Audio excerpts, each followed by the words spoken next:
Hello, today we're going to learn how to factor by grouping. Again, this is another way of factoring.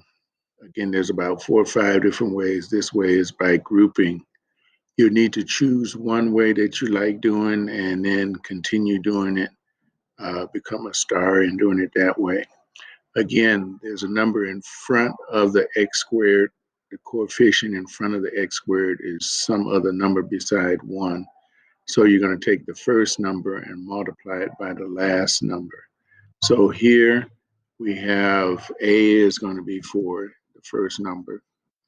Uh, B is going to be 11, the second number. And C is going to be 7.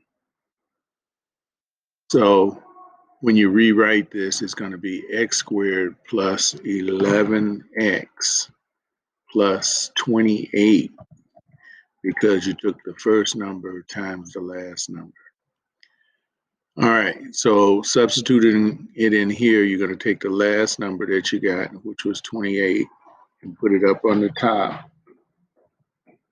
And then on the bottom, you're going to put the last number, well, the middle number, which in this case is 11.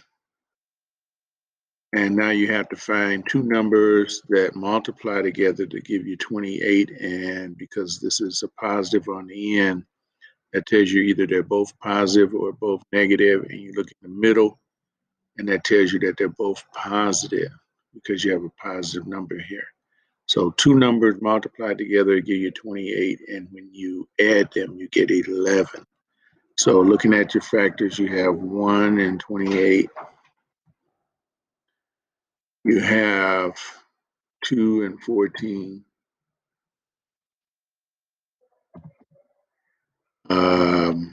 28.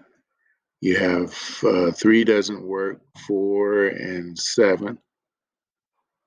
So if you look at 4 and 7, when you add those two together, you get 11. So my answer here is going to be 4. And my answer here is going to be 4.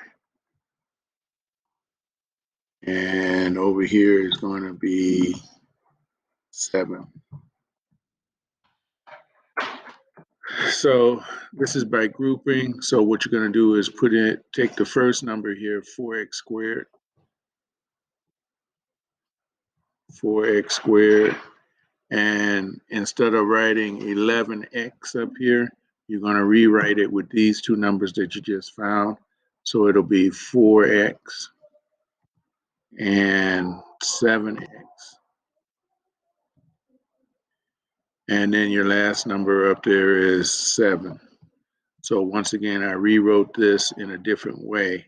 So 4x squared, here's my 4x plus 7x, which I found these two, which will give me the 11x up here. And then I wrote the last number, which was 7. So you can group these two together. What do these two numbers have in common? They have a 4 and an x. So you bring this out as 4x. And what are you left with? So 4x will go into 4x squared. You're left with 1x because 4 goes into 4 one time and x goes into x squared x time. And then if you take a look here, 4x will go into 4x one time. And what can you bring out here? These two have a 7 in common. So you bring out the 7, and 7 will go into 7x. You're left with 1x.